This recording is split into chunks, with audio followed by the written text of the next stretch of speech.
Bonjour à toutes et à tous, on se retrouve aujourd'hui dans une nouvelle vidéo, donc dans un cadre différent de la dernière fois. Donc là, je suis plus en Asie, je suis revenu en Europe, donc je suis dans le sud de l'Europe, en Grèce. Et donc aujourd'hui, on va parler investissement long terme. Donc on arrive à la fin du premier semestre de l'année 2026 et ça va être le moment de faire le point sur mon portefeuille parce que, alors c'est quelque chose que j'ai pas beaucoup dit, mais je fais un rebalancing donc de mon portefeuille tous les semestres. Ok, donc le dernier, je l'ai fait fin décembre. Là, donc on arrive à la fin du mois de juin. Donc l'objectif, c'est de faire un rebalancing pour pas que certaines actions, certaines entreprises prennent trop de place. En tout cas, que moi, je trouve qu'elles prennent trop de place dans le portefeuille. Donc le but est de les réduire et celles qui prennent pas assez de place, enfin, où je trouve qu'elles ne prennent pas assez de place, le but, c'est d'augmenter leur pondération. Alors, au niveau du rebalancing, ce qu'il faut savoir, c'est que certains vont le faire au début du mois de juillet, d'autres le dernier jour du mois de juin. Moi, j'attends la fin du quadruple witching. Donc, n'hésitez pas à aller voir dans mon canal Telegram ce que c'est. J'ai fait une belle explication. Donc pour commencer mon rebalancing, donc le quadruple witching est arrivé le 18 juin et donc aux alentours de cette date-là, j'ai commencé à faire mon rebalancing de portefeuille et moi donc je suis pas quelqu'un qui va attendre le dernier moment pour le faire, sachant que je ne l'ai pas conclu. C'est-à-dire que là, je vais vous montrer mes premiers mouvements. Les prochains seront sûrement en story Instagram où j'en ferai peut-être même une petite vidéo parce qu'il n'y a pas de gros mouvements attendus. Donc là, l'objectif donc ça va être de vous montrer un petit peu quels sont les premiers mouvements que j'ai pu faire sur mon rebalancing et quels sont potentiellement les prochains. Donc si on se penche sur la situation de marché, donc sur le premier semestre donc de l'année 2026, il n'est pas fini et je m'attends encore à ce que les marchés bougent. Cependant, au moment où je fais cette vidéo, donc on a une performance de 9,36% pour le S&P 500. Donc S&P 500 qui va être mon benchmark personnel. Certains, ça va être le Nasdaq, moi, ça va être le S&P 500. Pourquoi le S&P 500? Parce que je vais avoir des sociétés, donc moi j'ai un portefeuille qui va être hedgé, entre guillemets, par des sociétés plutôt défensives, telles que Coca, Johnson Johnson, les pays émergents et les bancaires américaines. Et ces sociétés-là ne font pas partie du Nasdaq. Donc je me vois mal comparer ma performance à celle du Nasdaq alors que j'ai des sociétés qui ne sont pas au sein du Nasdaq. Donc 9,36% pour le S&P 500 sur ses premiers 6 mois, donc ce qui est une très très bonne performance boursière. Maintenant au niveau de mon portefeuille, on a une performance uniquement de 5,78%.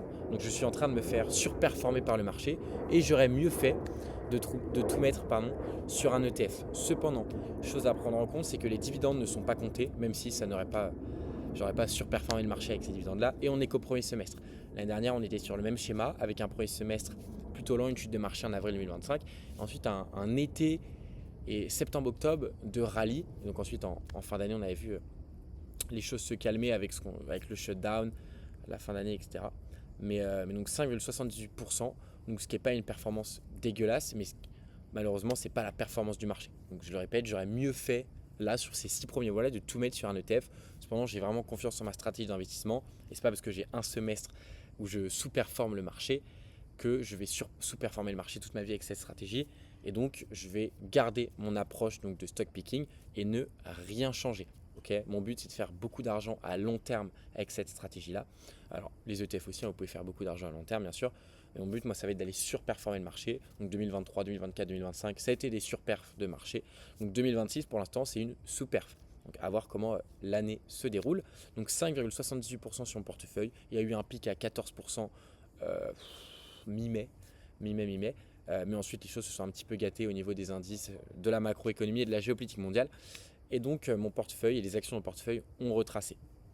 Ok, si on regarde l'évolution du S&P 500, on voit qu'on a rangé sur les 2 premiers mois, qu'on a drop avec le conflit et qu'on a tout ravalé donc avec le cessez-le-feu, fin de guerre, le high boom. Donc, année vraiment qui commence très très bien sur les marchés. Honnêtement, 10% sur un semestre, c'est extrêmement positif. Les marchés qui sont beaucoup tirés à la hausse par le président américain aussi. Donc il y a beaucoup de points qui font que ce serait compliqué de voir les marchés baisser durant son mandat, sachant que dès qu'il baisse un peu, il est là pour les soutenir. Alors bien sûr, hein, je ne dis pas que ça ne va jamais craquer, mais en tout cas, à première vue, les marchés sont vraiment à la merci du président américain. Donc ces performances-là, j'ai pas honte de les montrer, hein. J'ai pas honte d'avoir sous-performé le marché pendant un semestre, et c'est même bien que je puisse les montrer, parce que certains vont peut-être se reconnaître, certains qui font du stock picking et qui doutent beaucoup de leur stratégie, parce que les ETF font mieux qu'eux. Sachez que faut backer cette stratégie-là par de la data. Moi, c'est 3 ans de data. Il y en a, ça va être 5, il y en a, ça va être 10, il y en a, ça va être 6 mois. Voilà, chacun sa propre data. Et je sais que ma stratégie est viable à long terme.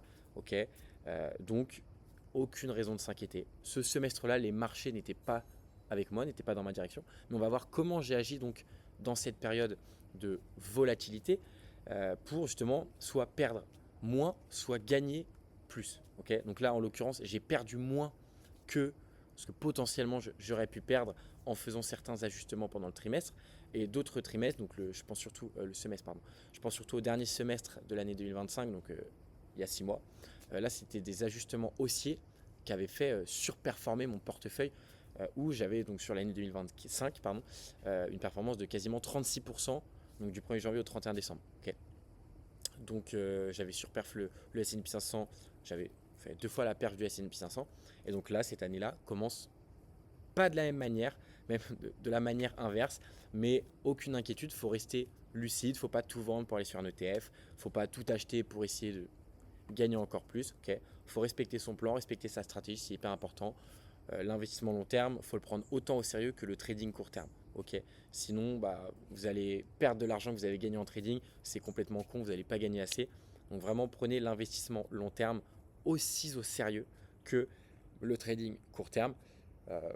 Voilà, donc à partir de là, on va passer donc aux performances, On va regarder donc certains mouvements, mes derniers mouvements de rebalancing et mes mouvements intéressants durant le semestre.